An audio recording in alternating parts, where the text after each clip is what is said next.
तो आज का हमारा है पहला वीडियो है PHP का। तो आज से हम लोग स्टार्ट करने वाले हैं PHP के ट्यूटोरियल्स। तो हमारा ये पार्ट 1 है, introduction and installation of PHP। तो हमारे कोर्स के अंदर क्या क्या इंक्लूड है, हमारे कोर्स के अंदर PHP की थ्योरी एंड प्रैक्टिकल, PHP और एडवांस PHP का एक्सप्लेनेशन, मतलब कि PHP जो है बेसिक जैसे कि फंक्शन वगैरह हो गया, और एडवांस पे मतलब सर्वर साइड जो वर्क है, डाटाबेस में डाटा स्टोर करना MySQL के अंदर, वो जो वर्क है वो एडवांस में आता है, उसका फुल एक्सप्लेनेशन हम लोग देखने वाले हैं। उसके बाद जो भी ऑनलाइन नोट्स होगी, जो आप अगर पढ़ रहे हो तो आपको पढ़ाई में जो नोट्स लगेगी वो ऑनलाइन आपको जो वीडियो है उसके डिस्क्रिप्शन में मिल जाएगी, ठीक है।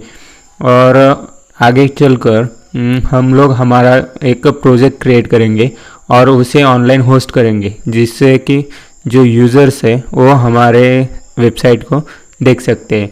हम लोग इस PHP को समझने के लिए डायनेमिक प्रोजेक्ट भी बनाने वाले हैं और 100% प्रैक्टिकल होंगे, और हम लोग ऑनलाइन टेस्ट लेने वाले। तो जिसकी मर्जी वो ऑनलाइन टेस्ट दे सकता है, उसकी लिंक हर वीडियो के डिस्क्रिप्शन में मिल जाएगी, ठीक है। तो नेक्स्ट आते हैं, PHP सीखने से पहले हमें क्या क्या आना ज़रूरी है। तो PHP सीखने से पहले हमें HTML, CSS और जावास्क्रिप्ट का बेसिक नॉलेज होना ज़रूरी है, ठीक है। अगर आप लोगों को नहीं आता है तो मैंने वीडियोस डाल रखे हैं यूट्यूब पर, वो प्लेलिस्ट जाकर आप एक्सेस कर सकते हो। नेक्स्ट आते हैं, व्हाट इज़ PHP। ये PHP क्या है? तो PHP एक हाइपरटेक्स्ट प्रोसेसर लैंग्वेज है जो सर्वर साइड पर काम करती है, ठीक है। ये जो PHP है वो वाइडली यूज़ किया जाता है और ओपन सोर्स स्क्रिप्टिंग लैंग्वेज है। हम लोग PHP स्क्रिप्ट जो है वो सर्वर पर रन करते हैं या एग्जीक्यूट करते हैं। PHP फ्री टू डाउनलोड है और इसका यूज़ भी फ्री है, ठीक है। हमें इसके लिए कुछ भी पैसे देने की ज़रूरत नहीं पड़ती। उसके बाद what is a PHP file. अब ये PHP फाइल क्या है?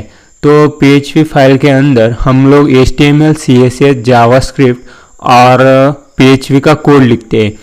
अब इन 4 लैंग्वेज छोड़कर अगर हम अदर लैंग्वेज का कोड डालें तो एरर देगा, क्योंकि अदर लैंग्वेज को उनका सिंटैक्स जो होता है वो यहाँ पर मैच नहीं करता। इसलिए HTML, CSS, जावास्क्रिप्ट और XML भी चल जाता है, ठीक है, क्योंकि HTML और XML में ज़्यादा अंतर नहीं होता। उसके बाद PHP code execute on the server. जो हमारा PHP कोड है वो हम लोग सर्वर पर रन करते हैं, एग्जीक्यूट करते हैं, और उसका जो रिज़ल्ट आता है रिटर्न में हमें, जैसे कि हमने कुछ सर्वर साइड को डाटाबेस फेच करने के लिए कहा या डिलीट करने के लिए कहा, तो वो सब सर्वर पर होता है और उसका जो आउटपुट है वो हमें ब्राउज़र पर दिखाता है, ठीक है, प्लेन HTML के अंदर। और PHP की जो फाइल है वो हम लोग .php नाम से यहाँ पर सेव करते हैं, ठीक है। नेक्स्ट आता है, what can PHP do. PHP can generate dynamic page content. जो PHP है वो डायनेमिक वेब पेज बनाती है, ठीक है, जिससे हमें सर्वर से जो इंफॉर्मेशन लेनी है या अपडेट डिलीट करनी है उसके लिए वो हमें मदद करती है। उसके बाद जो हमारा फॉर्म होता है, जैसे कि गूगल फॉर्म हो गया या उधर हम लोग कॉन्टैक्ट फॉर्म बनाएंगे, तो ये जो सभी की सभी इंफॉर्मेशन है वो डाटाबेस को सेंड करने के लिए हम लोग PHP का यूज़ करते हैं। उसके बाद जो कुकीज़ होती है, मतलब हम अगर किसी साइट पर लॉगिन करते हैं, साइन अप करते हैं, वहाँ पर हमारा अकाउंट बनाते हैं, ठीक है, तो हम लोग नेक्स्ट टाइम जब उस पर जाएंगे तो ऑटोमेटिकली हम ऑलरेडी लॉग इन रहते हैं। तो एक किस चीज़ से होता है? तो ये होता है कुकीज़ की से चीज़। जो कुकीज़ होती है वो हमारा डाटा कलेक्ट कर रखती है, और जब भी हम उस साइट पर जाते हैं तो ऑलरेडी हमें वो लॉगिन दे देता है, ठीक है। उसके बाद आता है PHP can add delete modify data in your database. जैसे मैंने बताया, आपका जो डाटाबेस है उसके अंदर कुछ ऐड करना है रिकॉर्ड, कुछ डिलीट मॉडिफाई जो भी करना है वो आप PHP की मदद से कर सकते हैं, ठीक है। उसके बाद आता है वाई PHP, क्यों PHP यूज़ करना है हमें। तो PHP जो है तो वो वेरियस प्लेटफॉर्म पर अवेलेबल है या वर्क करती है, जैसे कि विंडोज़ हो गया, लिनक्स हो गया, यूनिक्स हो गया, मैक OS X हो गया। इन पर ये जो PHP है वो बेहतर वर्क करती है। उसके बाद जो PHP है वो कंपेटेबल ऑलमोस्ट सभी सर्वर को कंपेटेबल है, जैसे कि अपाचे हो गया, IIS हो गया, तो एक्सेट्रा इनको सपोर्ट करती है उन सर्वर्स को, ठीक है। और जो वाइड रेंज डाटाबेसेस है उनको भी सपोर्ट करती है, जैसे MongoDB हो गया और अदर जो डाटाबेस है उनको भी ये PHP सपोर्ट करते हैं, ठीक है। PHP is a free download, जो यहाँ पर www.php.net है वहाँ से आप लोग PHP का रिसोर्स जो है वो फ्री में डाउनलोड कर सकते हो। अब आपको इसके लिए क्या क्या चीज़ें आवश्यक है PHP का कोड करने के लिए, तो इसके लिए आपके पास सिर्फ 2 चीज़ें होनी ज़रूरी है। फर्स्ट तो XAMPP होना और सेकंड तो आपके पास एक कोड एडिटर होना। अब एक कोड एडिटर VS कोड हो सकता है, सबलाइन टेक्स्ट हो सकता है, या आपका नोटपैड हो सकता है, ठीक है। आपकी जो मर्जी आप ले सकते हैं। उसके बाद आपको एक सर्वर चाहिए होता है, जिससे कि हमने इससे पहले देखा कि सर्वर पर हमें हमारी फाइल्स जो है वो एग्जीक्यूट करनी, ठीक है। तो इसके लिए हमें एक सर्वर चाहिए होता है, इसके लिए हम लोग यूज़ करते हैं XAMPP का। तो वो इंस्टॉल कैसे करें, सिंपली जाना है क्रोम पर और वहाँ पर डालना है XAMPP इंस्टॉल या डाउनलोड, ठीक है। जैसे ही डालोगे फर्स्ट साइट आ जाएगी, उस पर क्लिक कर यहाँ से आप लोग डाउनलोड कर सकते हो, जैसा वर्जन चाहे, लेटेस्ट वर्जन चाहो या पुराना आप लोग डाउनलोड कर सकते हो, ठीक है। और उसके अंदर इंस्टॉलेशन की प्रोसेस कुछ डीप नहीं है, ठीक है। उसके बाद आता है हमारा एक टेक्स्ट एडिटर, जैसे कि VS कोड हो गया, सबलाइन टेक्स्ट हो गया। ऐसे कोड एडिटर मैं प्रेफर करूँगा कि आप लोग VS कोड यूज़ करें, ठीक है, विजुअल स्टूडियो कोड। इसे भी आप लोग इस साइट पर आकर डाउनलोड कर सकते हो। जैसे यहाँ पर क्लिक करोगे आपका डाउनलोड स्टार्ट हो जाएगा, ठीक है। इसके अंदर आप लोग सभी प्रकार के कोड्स कर सकते हो।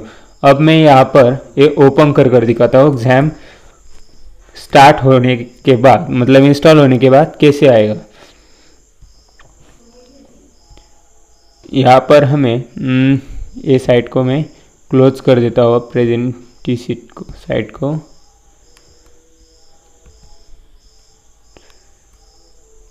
यहाँ पर हो गया हमारा XAMPP स्टार्ट।